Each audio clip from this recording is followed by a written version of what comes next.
Tentunya kebahagiaan adalah sesuatu yang dirindukan oleh setiap pasangan suami istri ketika memasuki mahligai rumah tangga. Pasti ya, pengantin baru itu nggak pernah memikirkan hal yang buruk biasanya. Selalu memikirkan, wah aku nanti habis jadi nganten gini-gini di rumah bersama dengan suamiku, ini terus punya anak, ini lain sebagainya. Yang semuanya itu impian yang penuh dengan kebahagiaan. Dan itu tidak salah, karena impian itu harus kita bangun, ya. Impian itu harus kita kita bangun, kita ya tata lah ya. Tapi pada kenyataannya kebahagiaan itu seringkali setelah menikah, oh kok seperti ini ya, kok rumit banget gitu ya.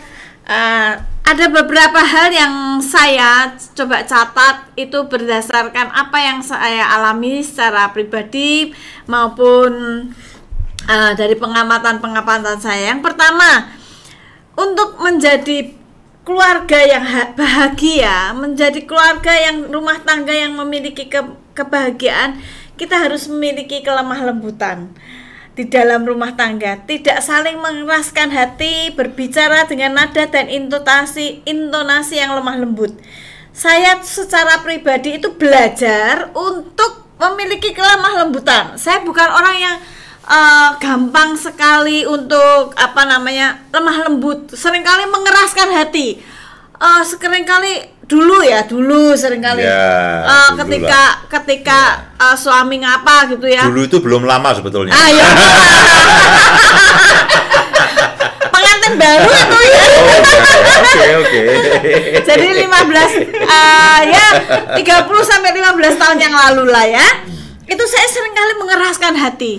Dan itu membuat saya tidak bahagia, dan saya percaya suami saya juga tidak bahagia. Beberapa waktu yang lalu saya bertemu dengan seseorang yang bilang gini, saking jengkelnya dengan suaminya, saya nggak tahu permasalahan apa yang dihadapi, yang terus menerus yang membuat dia jengkel, yang membuat dia tidak bahagia. Dia bilang, pokoknya saya akan mengeraskan hati saya buat suami saya, apapun yang terjadi aku mau keraskan, aku mau tutup hatiku. Lah saya tuh bingung mendengar seperti itu, saya bingung. Lah kalau sudah mau mengeraskan hati, bagaimana bisa bahagia? Bagaimana kita menasihati? Bagaimana kita mau memulai sesuatu yang baik untuk memiliki kebahagiaan di dalam rumah tangga, pengantin baru maupun pengantin lama, pengantin yang sudah puluhan tahun, biasanya itu ya 5 tahun sampai 15 tahun gitu, itu puncak-puncak konflik kalau menurut saya ya. Ya, itu puncak-puncak konflik itu akan terjadi di tahun-tahun itu. Nah, Mas Anton udah berapa tahun? Hampir 6 tahun. Hampir 6 tahun ya. Ya, tapi karena setiap kamar mendengarkan keluarga. Itu setiap hari ya, setiap hari diingatkan ya. Jadi jangan keraskan hati, milikilah kelemah lembutan. Saya bukan orang yang gampang untuk lemah lembut, tapi saya belajar. Ketika saya menginginkan keluarga saya bahagia, saya berbahagia bersama suami dan anak-anak saya belajar untuk memiliki kelemah lembutan. Lemah lembut bukan hanya pada suami loh, saudara. Kadang-kadang sama anak-anak kita bisa mengeraskan hati. Saya jengkel, dulu saya tuh paling sulit untuk anak kok nggak bisa nurut sama orang tua. Rasanya seperti itu kan ya. Tapi saya belajar gitu, apalagi setelah anak-anak dewasa, besar gitu, kita tidak boleh mengeraskan hati kita, tapi milikilah kelemah lembutan. Itu hal yang pertama untuk kita menjadi bahagia. Hal yang kedua, hidup dalam kebenaran. Maksudnya apa sih hidup dalam kebenaran? Tidak dolak-dalik. Tidak dolak-dalik itu bahasa Jawa ya. Tidak pencela-pencela, pelin-pelan. Iya, tidak pelin-pelan. Kalau A ya katakan A, kalau B ya katakan B. Pasangan suami istri itu tidak suka kalau pagi tempe, sore jadi dele gitu. Pagi dele, sore kan lama-lama jadi tempe delinya kalau udah harusnya. Tapi kan kadang-kadang pagi tempe, sore jadi dele. Jadi itu rusak dulu. Jadi itu sesuatu yang nggak benar gitu. Nah, hidup di dalam kebenaran, tidak berbicara yang plin-plan, tidak berbicara yang sekali ini bilang ya ini kalau untuk kebenaran dirinya sendiri membenarkan, tapi ketika orang lain yang bersalah dia tidak bisa menerima. Itu plin-plan.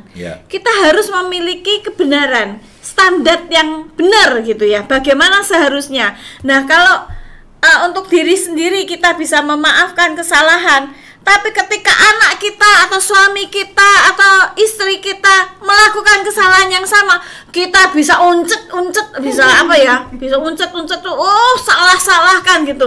Itu kita nggak itu dolak-dalik gitu. Kita belajar untuk hidup dalam kebenaran, memiliki kemurnian hati di dalam kehidupan kita, ya. Itu hal yang kedua. Yang ketiga, memiliki kemurahan hati. Nah, seringkali kita sudah capek, misalnya suami nih udah pulang kerja capek-capek gitu ya, istri di rumah lagi butuh pertolongan, kadang-kadang enggak lah, besok aja lah, mau minta tolongnya sekarang kok besok, ya sudah telat gitu ya. Kadang-kadang atau suami lagi nggak enak badan gitu, itu yang saya sering alami, saudara.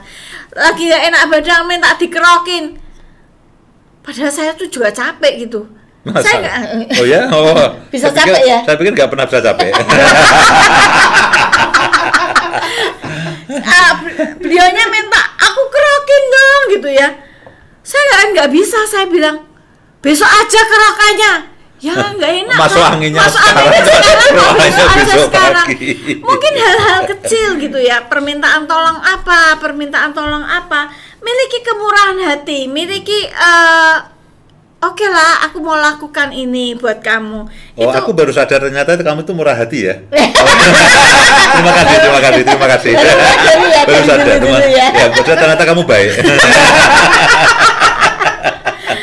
Juga mungkin gini, kadang-kadang istri itu menginginkan sesuatu gitu ya, jangan pelit lah sama istri ya.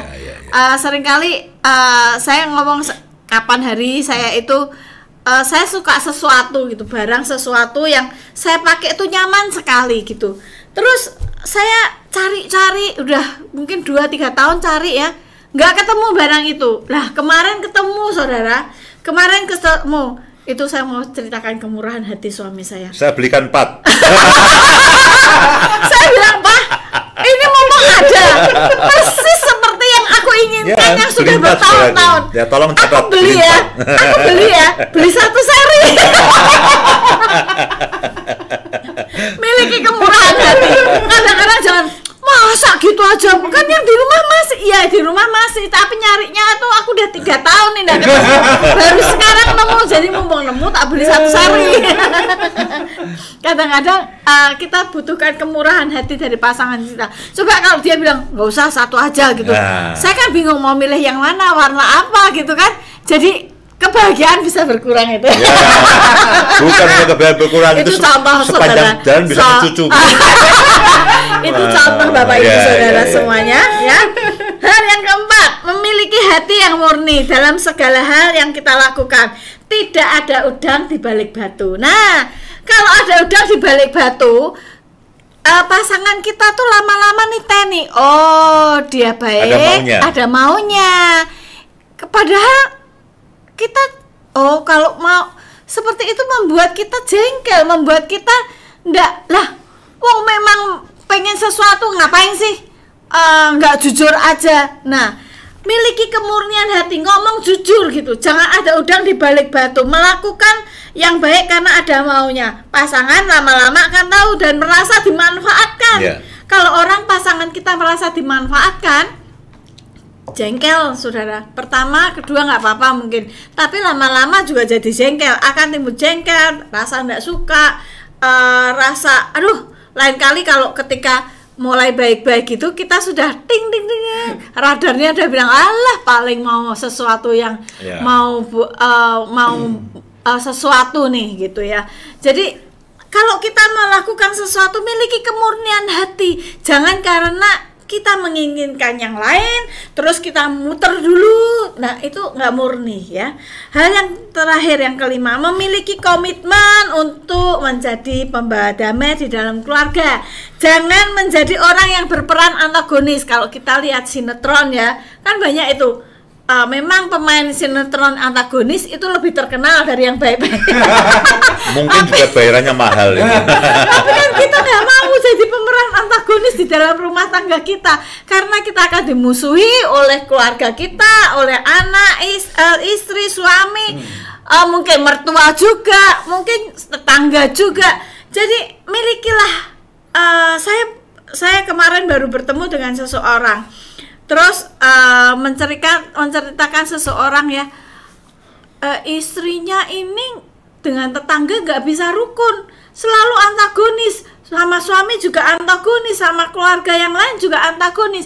Jadi ketika ketemu dengan pasangan ini, dengan istrinya, orang sudah mulai menjauh.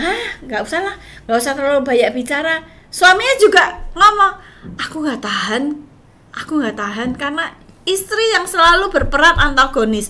Jadi belajar untuk kita memiliki komitmen untuk menjadi pembawa damai, bukan menjadi orang yang memiliki peran antagonis. 5 hal ya: memiliki kelemah lembutan, memiliki hidup di dalam kebenaran, memiliki kemurahan hati, memiliki hati nurani yang murni, tidak ada udang di balik batu ya.